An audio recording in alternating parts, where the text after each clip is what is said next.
I spoke to Joe Biden a few days ago at a campaign stop in New Hampshire, and if you've been following Biden-related news recently, you'd know that he has been insisting that he somehow opposed the Iraq War. Now, the timeline that he offers in terms of his purported opposition has varied. At various times, he has claimed that he opposed the war immediately when it began, which is false. But in my exchange with him, he claims that he opposed the war before it began, which is even more false, demonstrably so. So let me give you the quote. Why have you been saying you were against the Iraq War when you helped Bush and Cheney make the case in 02 and 03? Everybody can remember that. No. If you look what actually happened, Dick Lugar and I had a proposal to make it difficult for him to use force. And the reason why it went in is that what happened was, the argument was he needed, and I believed him, I was wrong. I believed him when he said he wasn't going to use force. It was just to get the Security Council to force inspectors in to see whether there was any nuclear activity going on with Saddam Hussein. And that's what he did. But you didn't oppose the war before it began. Yes, I did oppose the war before it began. Now, going back and checking the record on this subject almost seems redundant because it's just too self-evident that Biden did not oppose the Iraq War before it started. There's a CNN interview where literally on the day of the invasion, he expresses support for it. And you can go back and find a press briefing that he conducted with reporters on February 5th, 2003, which was the day that Colin Powell infamously went before the UN Security Council and made the case that Iraq was an extreme danger and in pursuit of weapons of mass destruction, the whole deal. And Biden echoed all those sentiments. He praised Powell, and he said that he supported the war.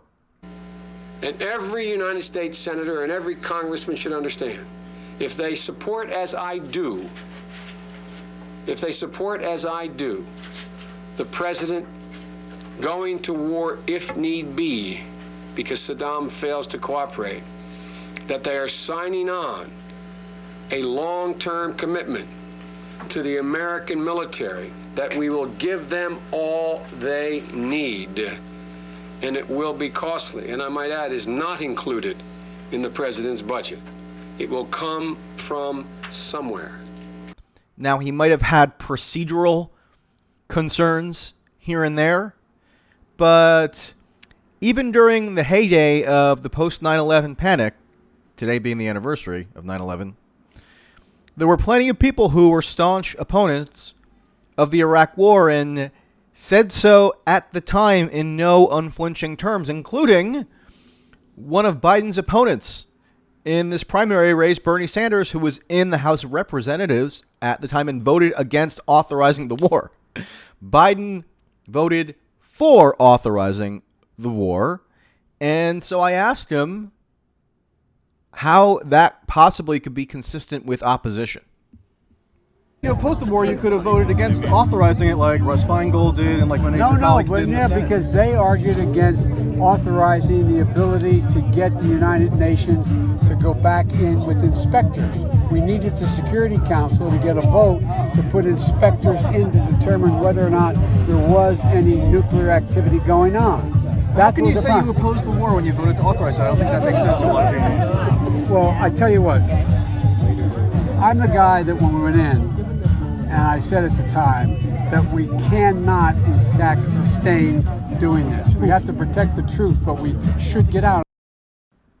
Okay, so there are a couple of distortions there. The first is Biden's claim that he said troops had to get out. Actually, if you go and look at a speech that Biden delivered months after the invasion, in July of 2003, Biden was saying that getting out, meaning withdrawing troops from Iraq, would be a terrible option. And he rebuked his fellow Democrats who were calling for that course of action. He also continues to misrepresent the arguments that were leveled against the war authorization resolution in October of 2002. many of his colleagues who voted against that resolution, he voted for it, but those who voted against it simultaneously advocated for the reintroduction of weapons inspectors into Iraq. So there was nothing conflicting there. And Biden, even now, 16 years later, is saying that there was a potential nuclear threat that had to be investigated on the part of Saddam Hussein. Even then, fall 2002, there was very good reason to believe that the claims of Saddam pursuing in any serious way nuclear weapons was entirely overblown and intended to scare the American public into supporting an invasion. And Biden, along with other of his Democratic colleagues, such as Hillary Clinton, John Kerry, who also happened to become Democratic presidential nominees, they lent bipartisan credence to the Bush administration's posture and rhetorical strategy.